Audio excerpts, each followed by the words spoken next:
Greetings to those who watch below. It's time for one of our creepypasta tales today, but before we start, I'd like to say thank you to those who dwell below, an exclusive channel membership that gets you shoutouts at the start of every video. If you'd like to become a member, make sure to check out the link in the description box. So thank you to Steffi Ray, Wicked Witch, Lisa Watts, Lefty Kim, M.A. Way, Julie B, Jess Black Curtain, Christina Groves, Chris BLK Chris, Canopsia, Tegan S, and The Real CFED22. Also, if you're hankering for more creepypasta or horror fiction, make sure to check me out on the creepypasta.com official YouTube channel, and also on the latest episode of the Quietly Yours podcast. I've popped a link down to the episode in the description box. You can also find me on Instagram at brimstone_below and on Facebook at Brimstone Below Horror Channel.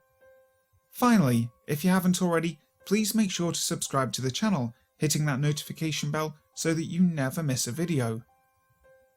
But for now, sit back, relax, and enjoy. The Hungry Twins by Bryan A. Young. "We're hungry," Mia said in her usual monotone voice. "You know we need to eat, otherwise you're responsible for what happens." She stared at me with icy blue eyes, waiting on a response. Her sister Nia, a carbon copy both physically and in demeanour, stood at Mia's side nodding. I sighed and begged them to wait another few hours. I tried explaining that it had only just begun to get dark, and we'd likely have more success looking for something to eat later into the night. Nia shook her head. "No, the food from last week ran out, and we're hungry. Figure it out now, or we will." This was a repeat of a conversation we'd had many times over, and as I'd quickly learned in the past, their demands weren't up for debate. Reluctantly, I opted for acceptance and went to grab my keys from the counter while telling the two young girls to get into the car. Large smiles appeared on their faces as they sprinted off. In the 2 years they'd been with me, I'd only recognised them exhibiting an emotion close to happiness a few times, and each of those moments was directly related to having the opportunity to eat.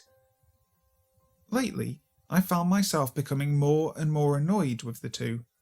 Their appetites had ramped up considerably over the past few weeks, and there were quite a few times I'd been on the verge of denying them outright.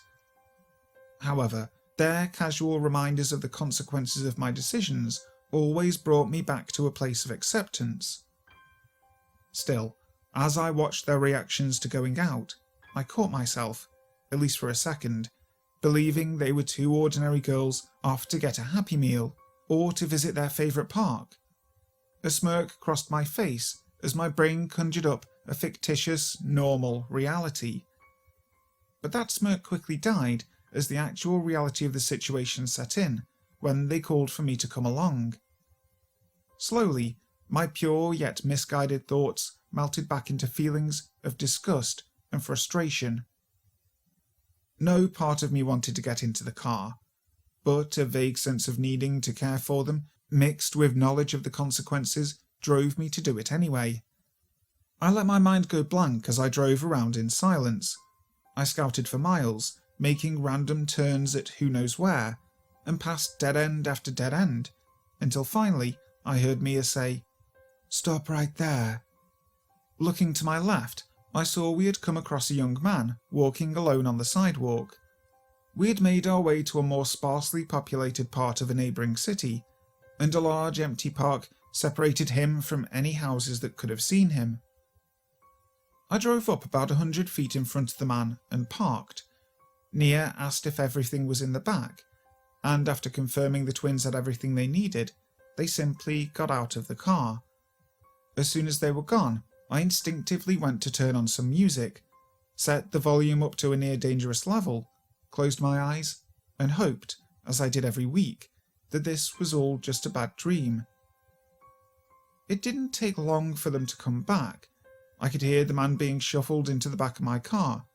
His muffled screams were somewhat drowned out by the music, but not enough that I couldn't pretend I didn't know what was happening. The twins seemed to relish in his pain, mocking him as we drove back home. They sang and made comments about how the salt of his tears was the perfect seasoning, and how his weeping did well to accompany dinner. Their mind games worked exceptionally well, because the man was in the middle of a full-blown panic attack by the time we arrived. I let the girls into the house, and for a moment I was alone with the man. "Please," he begged. I don't know who you are, but my name is Lucas McCarthy. I've a baby on the way, and my job is going to call the police if I'm missing. Please, I'm a good man. I won't say a word about this to anyone. Just please let me go home." I made sure to look him in the eye as we spoke. "Lucas, right? Look, man, I'm so sorry. I want to help you, really. I want nothing more than to take you back home and for none of this to go down. But the girls, they..." "Girls?" Lucas interjected, his voice cracking as he spoke. No. Listen, those aren't girls. Those are monsters. My God, please, you can't possibly want to do this." Every fibre of my being wanted to set him free, but as I looked down at his restraints and saw the desperation in his eyes, all I could do was shake my head and apologise. I told him that under any other circumstance I'd do everything I could to protect him. But this was far beyond my control. His yells turned into more begging, and that eventually morphed into cursing. But ultimately, just like with all the others, I had to walk away. The twins were busy at work collecting spices and gathering different tools for their feast. I stood and watched them, partially disconnected from what was to come, and partially questioning why I let myself be involved with it. They said nothing as I stared, but Mia flashed me a quick look that sent shivers down my spine. When the twins finished setting up their space, they brushed past me to go outside, barely acknowledging my existence. Before I knew it, they were dragging the screaming man into the kitchen. Lucas thrashed about, using every bit of life he had left to spare himself from the coming torture, but the ungodly strength of the two girls was too much. His final pleas for help forced me to cover my ears and close my eyes while I ran to my room, slamming the door behind me. The last thing I heard was his pained voice yelling before silence. Eventually, the only thing that remained was the clattering of pots and pans and a loud smacking of lips, accompanied by the cracking of bone. I tried playing music to drown out the sound. Still, it was as if the disgusting noises had embedded themselves into my skull. I had heard it all before, over and over and over again. So much so that my imagination couldn't help but replicate the scene, despite my best efforts to forget what was going on in my own home. But that day, something new accompanied the noises. Not just the pleas of Lucas, but the words and faces of so many others I had marched to their demise. It all flooded back so fast that I could feel a sharp pain in my head. That day, the feeling of wrongness was coming on more robust than I could recall it coming on in the past. At that moment, I decided I couldn't be an accomplice anymore. The guilt of another death would be on my conscience forever. But maybe I didn't have to continue to add to the growing number of bodies. With faux confidence, but a fervour that drove me forward regardless, I pushed myself to storm towards the kitchen and end this madness once and for all.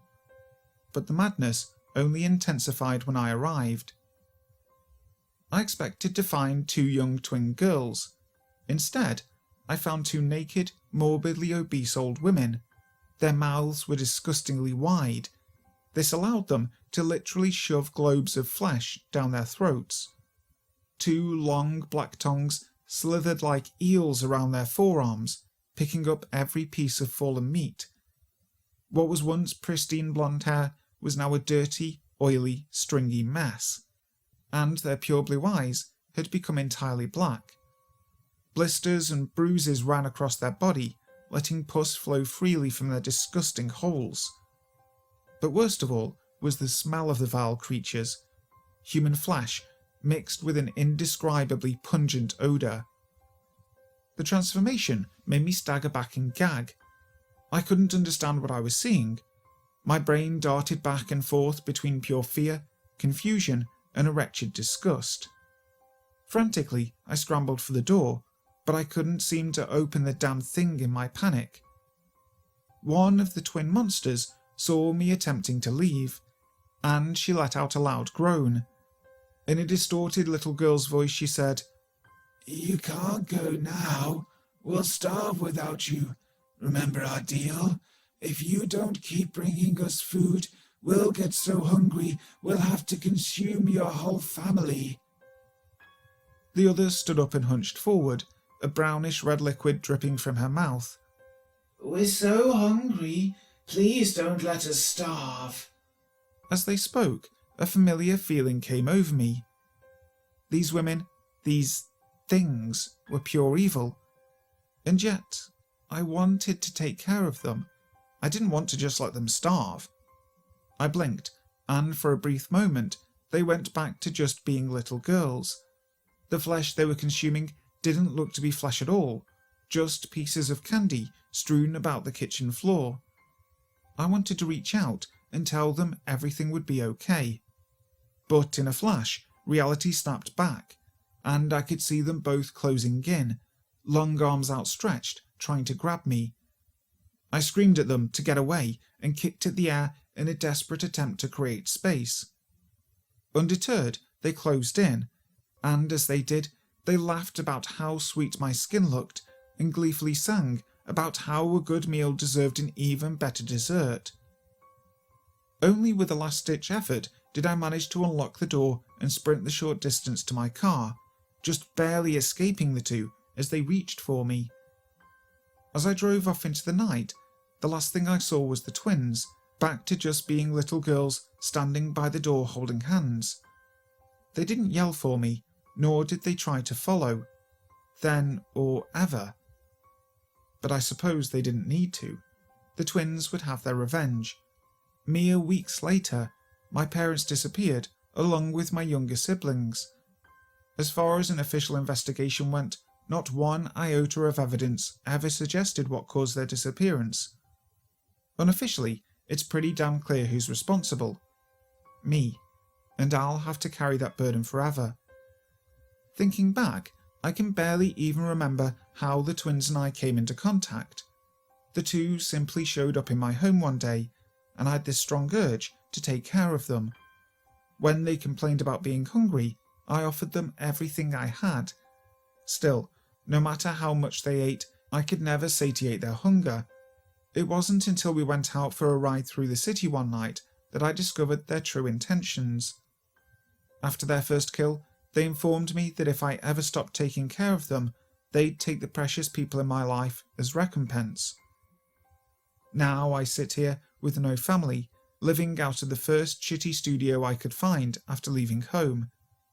Here, I have to genuinely ask myself whether it was worth it.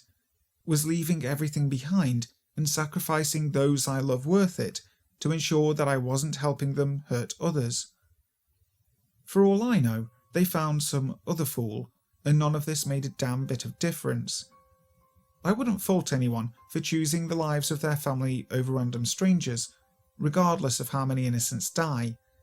I just couldn't do it anymore.